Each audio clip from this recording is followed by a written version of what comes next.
What's going on YouTube? It's Sensei, the place to be. Channel showing Mr. A&D. Back to give you guys a Smackdown review with the crew here. We have the man, the myth, the reality, revolutionary freshman Flo. Run. And we have the greatest catch, Lady Sketch. Hi, everybody. So, this was a heavy day that we knew was going to be there ever since we got the news on Thursday of the passing of Bray Wyatt. Earlier in the week, we did got the news about the passing of Terry Funk as well. So tonight's SmackDown was a tribute show to both men that we got. And I thought overall WWE did a decent job, especially for the time that they had. Because I know we look at it like, okay, this book, you can make a show, a tribute show, but there's a lot to try to book in less than 24 hours. Yeah, to scrap an entire show? Yeah.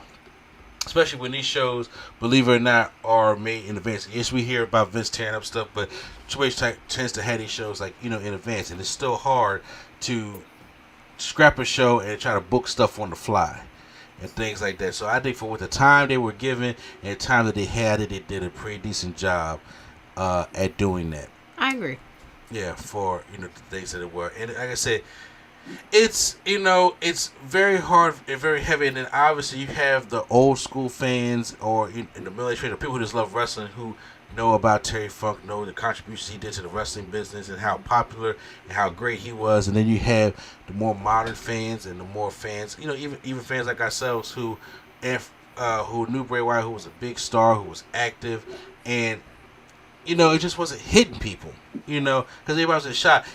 Now, when I saw that rocking chair, it was hitting me. Yo, I was done.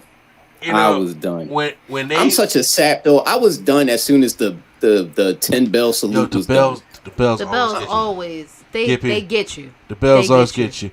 And of course, as it started off, they had the entire rock. Now this.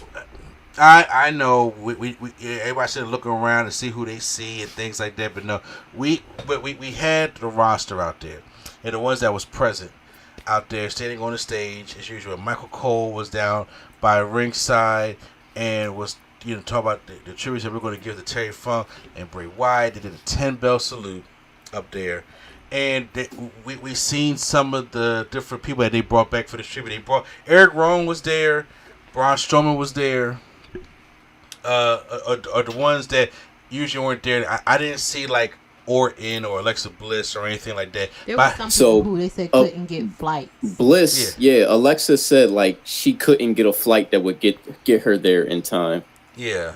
Rollins said he wanted to be there but couldn't because he would have had to leave a day early or something. Like he would have had to leave his family a day early. Yeah. Roman, I don't know. Like I don't know. No, I mean I do understand because it's like this is something like this is very, very short notice. Like Bray Wyatt. Like we didn't get the news about Bray Wyatt on Thursday until like nighttime. Yeah. Yeah, like 6 o'clock, 5, 6, like around 6, 7 o'clock. SmackDown is in literally 24 hours. Yeah. So to process it, and then to be able to try to call superstars, that especially that had a history of Bray Wyatt, to try to get them on the show, it would be different. Now, if this was something like, if there was no SmackDown, and we was going up to Raw. That's different. You have way more time to book things, to book segments, because like I said, you can tell that they didn't have a lot of time, especially when you're trying to honor two legends. Yeah, I'm sure that had to be like rough trying to get trying to gather everything together, and then what is enough? Yeah, in a situation like this, especially for somebody who's actively on the roster. Exactly. Right. Exactly. I know this, y'all. After they did a 10-bell salute, and then they had a beautiful Bray Wyatt tribute video like they usually do for people that pass away and everything. And the video was beautiful, stuff like that. But then when they came back, they just had his rocking chair in the middle of the stage, and then like the light just like illuminated just on that chair, and I was just like, it's really hitting me that Bray Wyatt is gone. Like, really hitting me right now that Bray Wyatt is not here. And I was just like, sheesh, man, this is tough. This is tough, and I know that there are some fans out there, like young fans, they're taking this really hard, and it's understandable, especially when he was that popular of a superstar. But man, when that rocket chair came out there, I was done. I was done. They as the show moved on, because now throughout the night we was getting these little vignettes. And like different things of why I stay. The thing about that was, and once again, QR codes. Huh? They was doing the QR codes. God, I missed the QR codes. I did not get a chance to. I didn't see the QR codes. I guess I was doing too many things at once. Yeah, I didn't get a chance to catch up onto the QR codes, but I did catch when they were showing social media stuff. But you could tell that things was kind of like rushes. That they would show like a moment about in Bray Wyatt's career, but it was rushed through. And you can tell once again that it was due to time, because it was like the birth of the Wyatt family. It got about 15 seconds. Yeah. And then it went on to the commercial break. So we still got to entertain. So they had Rey Mysterio versus Grayson Waller as the first matchup, and I thought it was, like I said, these matches were more so like the build. Some you really don't take them too much seriously. The match is pretty good. Theory comes out to try to screw Rey Mysterio, but then Santos comes out and attacks Theory. Meanwhile, Grayson Waller goes to the outside, and Mysterio's down the ring, tries to go for his rolling stunner, but Mysterio blocks it, and it sets up for the 619. As he's about to go for it, Theory tries to block him again, but Santos takes him out, hits the 619 on Grayson Waller in his finish, and then Rey Mysterio wins the matchup. So that's basically what was a nice solid opener for it. It's going to be Mysterio and Theory at Payback 1 week from Saturday. Hey. Yeah, Payback's coming up pretty soon. They had the Wyatt Family is Born vignette, but like I said, it didn't take. It couldn't have much time. They had to give the superstars on Twitter talking about Bray Wyatt and all that other things like that. Damage Control's in the back, talking about how we are in the Io era, the Io Sky era, because she's champion, because we're doing Io Sky versus Selena Vega for the Women's Championship. I'm like, that's mad cute if y'all think Selena Vega was going to win that championship. Yeah, I don't think anybody actually thought that. Exactly. I'm just like, okay, we need a match. I'm tired of them putting two Puerto Rican queens against each other. Listen, Io's Japanese. Oh my God! All right. Jokes over. You missed it. Man. I did. Oh shit! Because remember, she was over the moon in Puerto Rico. That's right. That's right. I missed it. Damn. Yeah. Slapped so myself. Ever since the day, she's Puerto Rican. Yes, you right. My bad, my Puerto Rican queen. I'm sorry. Yeah, I messed that whole thing up. Shit. Damage Control probably the damage LWO over there. Wow. Cody comes out, the Mississippi Pastor himself. Oh yeah. That list was present today. Whoa. Minister, y'all ever watch y'all ever watch the show the Righteous Gemstones? I don't think I've seen that one. Okay, it's basically White Green Leaf, but a lot swaggier. Never mind. Oh, okay. No, I've never heard of that. That's crazy. It's on Hulu. Rick Dallas put me on. That show is fire. I'm kind of mad because I'm like, damn, why the Greenleafs couldn't have all this? Like, they swaggy. But anyway, that's how, like, if you seen that, you would have gotten the reference because Cody was out there. See, now we're going to have to go look it up. Southern Baptist. Exactly. Cody Bro, Rhodes. that's what it was. That suit didn't say nothing past the Mason-Dixon line. Nothing past it. I was like, oh, he is ready. So, it was funny because when Cody comes out, Q texted me talking about Cody fitting her. He got him fit the pre because he's out here to do a Terry Funk tribute. So he talks about when he was in the airport, he heard somebody call his dad, his dad Dusty, an egg sucking dog. He's like, who the hell? First of all, like, let's just stop for a moment on that. An egg sucking dog. Egg sucking dog. Can we say that on Fox, Mike? What? Can you say that on Fox? What does that even mean? Like, okay. It just sounds rough. So you're just gonna be upset about it? I'd like You're what? right. As Cody talked about with that's when you see Terry Funk at the airport for the first time. He said we call ourselves many things from, superstars. There used to be wrestlers, athletes, entertainers, and things like that. But only a few could be called cowboys, and Bray Wyatt and Terry Funk were known as cowboys. So he said he wanted to give a tribute to the great man. They have a whole video package for Terry Funk. So we get the whole video package of Terry Funk. I heard they had already played that like in the arena, I think, but they played it for TV. I think. It's a possibility. Like I said, we wasn't there, so we had to go by what they were showing us. Obviously, what Cody showing us. Mm-hmm. And then when Cody came back, he's proud to announce that the next match is going to be a Terry Funk hardcore match, and that's between the Street Profits in their new satin attire and the Brawler Bruce. What's up? Where Bianca at? Because she not making these outfits. You're not making me believe that she making them outfits. She's quote unquote injured. Well, that means she got all the more time to be sitting home and sewing up clothes. Because what are they wearing? He went satin, baby. That's true too. But also, did they know they had a match tonight? Because I don't know. First of all, I thought the match was fine. It just wasn't that hardcore. But know, let's say what was hardcore about this match? He tried to pull off my thing, ears. Wow. on my soul. And you know what? Whatever comments I get for this, I'll take it. I don't care. Oh no. Why are we putting Ridge in hardcore matches? Fair. You were right because I'm like, bruh, be careful. I wanted to tweet it so bad, but I'm like, you know what? Whatever. It's a tribute show. I feel you. So as the match is going on, and it's like a regular tornado tag match. Montez flips over the ropes, and then Bobby's music come out. So if we had the Mississippi Pastor and Cody Rhodes, we had Bishop Bobby come out. Oh, that boy came out there. Definitely giving me, I might be sliding with the deacon's wife. He came out there clean. Ed had the white frame glasses.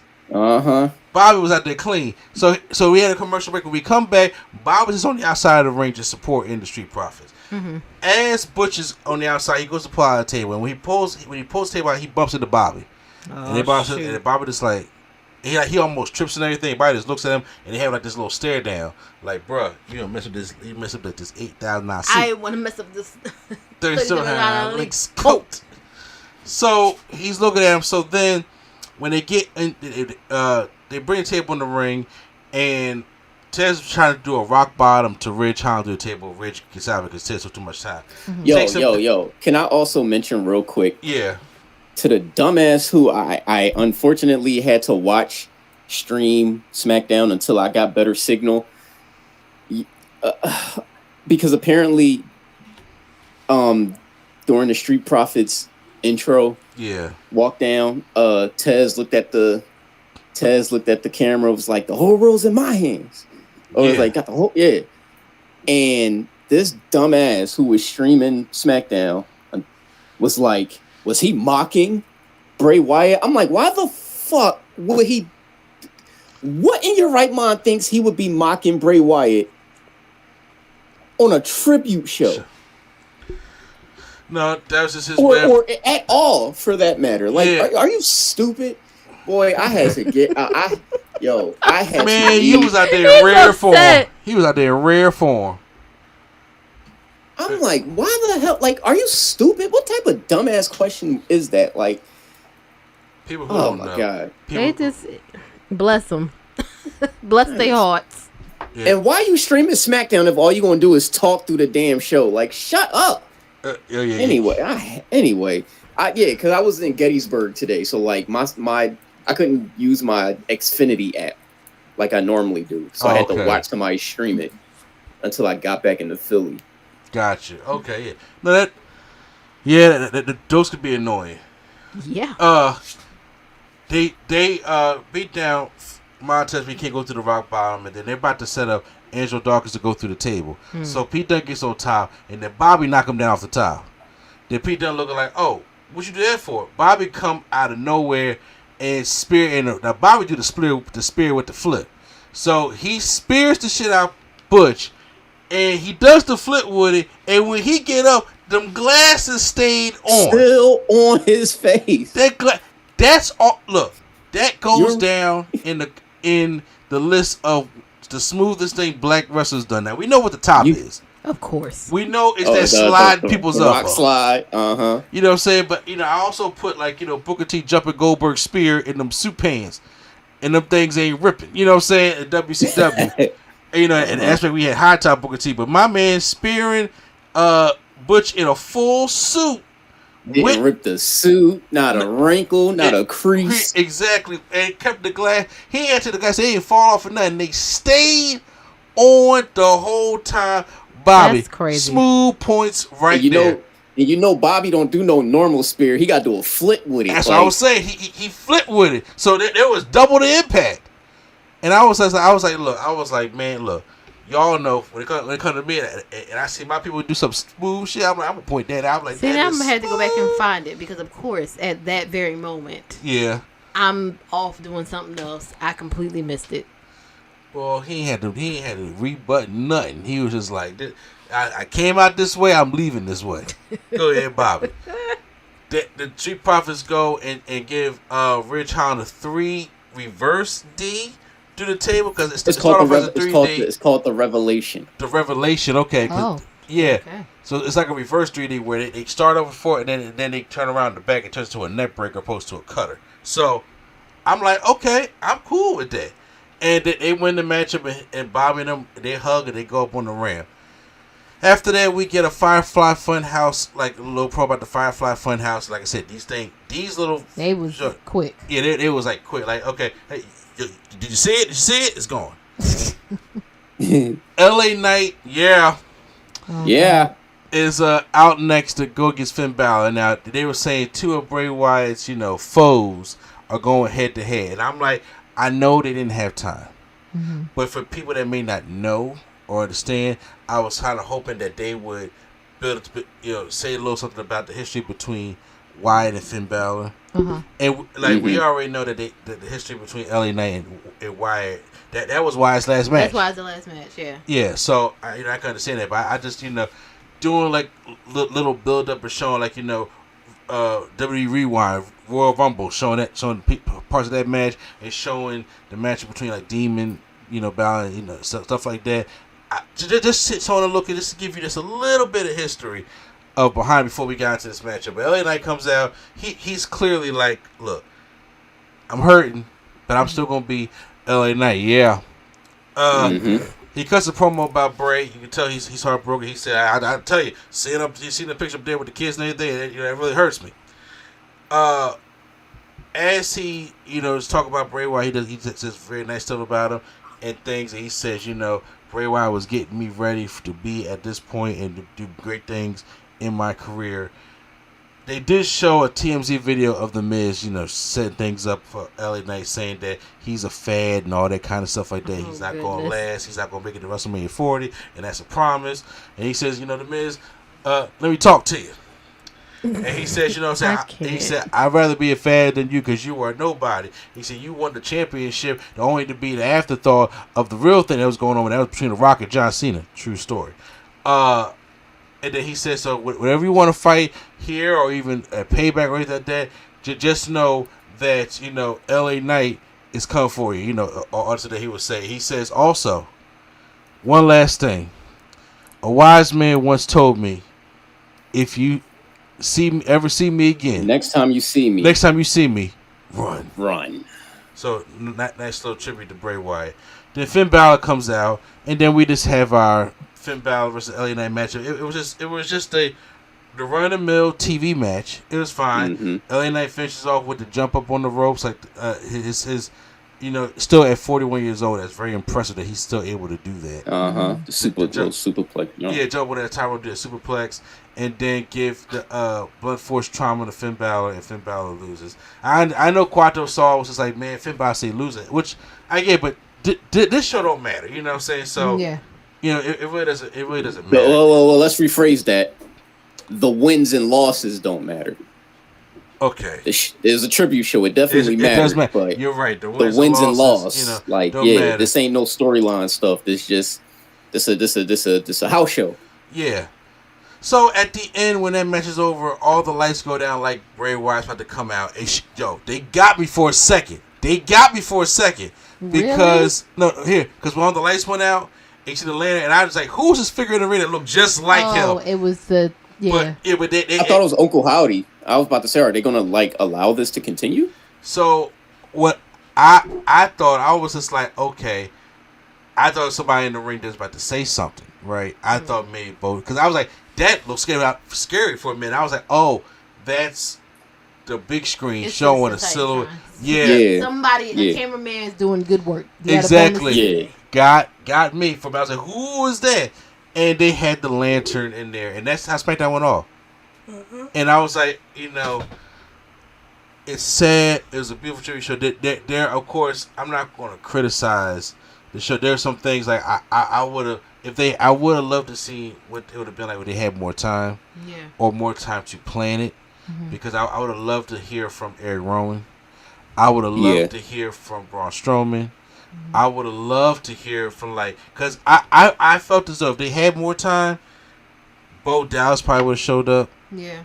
Alexa Bliss probably would have showed up. I didn't really expect any of his close family members to show up because I figured it just happened, so they're probably still dealing with. No, I'm saying if they had more. Remember, kind of like how Janet Jackson came to the BET Awards after Michael died. Well, yes. Yeah. It wasn't like.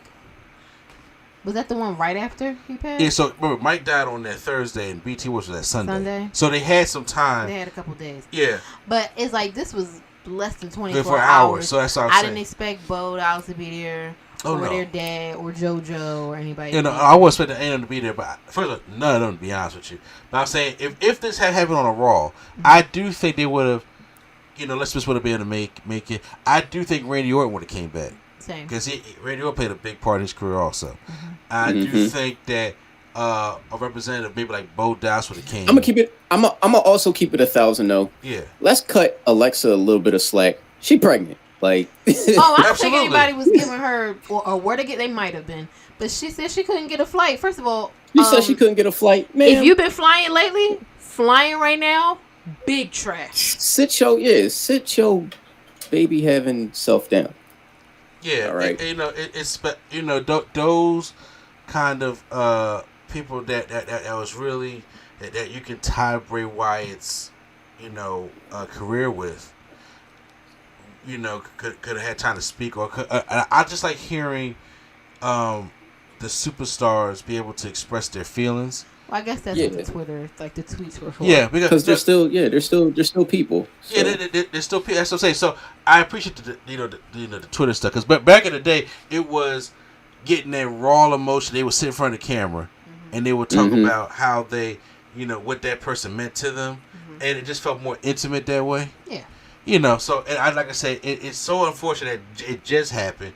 And it's like we got to do something, because if we don't do something, that's even worse. But we got to do something. I do hope down the line, or maybe even on Raw. Yeah, I was thinking maybe on Raw that we might have another extension of it, like for the folks who couldn't be there today. Yeah, because they did the same thing with Eddie Guerrero when he died. They did the same thing they did on Raw, and then on SmackDown they had a tribute for SmackDown also. So I can definitely see them say, like, okay, SmackDown was we had to hurry up and do this, but then Raw is gonna be like, hey, we can probably get more people, say more things, and do things to help a Raw go by. I think that would be nice. Also, and then like I said, it gives you more days to kind of process this and and work through that. But overall, I thought it was a decent tribute show. Did y'all feel the same? Mm-hmm. Yes, for the time that they had, I thought it was good. Yeah, so and also most of the people out there were SmackDown superstars a lot of time. So we go up there Raw, you can probably get a lot of the Raw superstars up there as well. So I think they're going to probably do the same thing on Raw as well. Probably. And everything like that, because just seeing Scarlett upset, seeing Top Dollar upset, I was just like. I was like, who was that in the background with that loud ass? Oh, that's Top Dollar. With the loud jersey? Yeah. I was trying to figure the same thing out. Yeah. And I'm like, bro, was y'all cool, or you just maybe you just emotional person? I was confused. Yeah. So, and like I said, it was good seeing Strowman and Eric Rowan there, but I would have loved to hear from him, Yeah. Braun Strowman. He's injured. Oh, but he came. He came, yeah. Yeah, they were both there. I saw Eric Rowan. He was in the center. I wish they could have said something. He has to be tired. If I was him, I would be tired too. Like he has to He's be tired. like the last of on the your, original on family. Your shirt. Yeah. He's the last one of the original Wyatt family, and that's unfortunate. Mm-hmm. Imagine that. Yeah, I'm pretty sure he never seen these days. So yeah, so I thought it was a decent show. How did you guys feel about the show? Y'all just can post down in the comments down below. Hit the like button. Please hit the like button. Support Bray Wyatt. Support Terry Funk. Support the channel. That we're not here for no negativity on this show. And I'm actually, because I know I don't review Raw a lot, but I'm going to do my best to go try to do Raw, because I think they're gonna. I feel it that they're gonna talk about Bray Wyatt, Terry Funk again, and they're gonna be able to do a little bit more. So yeah, definitely. Yeah, I want to see that. So once again, this is NC, the place to be. Chum Train, Mr. A&D. The man with the reality revolutionary freshman flow. All right, man. Y'all be good. Yeah, and the greatest history sketch. It's been real. Yeah. Rest in peace, Terry Funk. Rest in peace, Bray Wyatt. Our condolences Yes, go to the Funk family, to the Wyndham family, as this is going to be a very, very hard time. But, the thoughts and prayers and the support. I hope, please, everybody go to the shop and try to buy some Bray Wyatt merch. All those proceedings go to his kids and enjoy the stuff like that. I plan on going to go buy some stuff. And so I can support that. I did the same thing when Brody Lee passed away. I want to go buy the shirt and things like that, so y'all can get that money and everything. All right, guys, and the Nerd Coalition is out.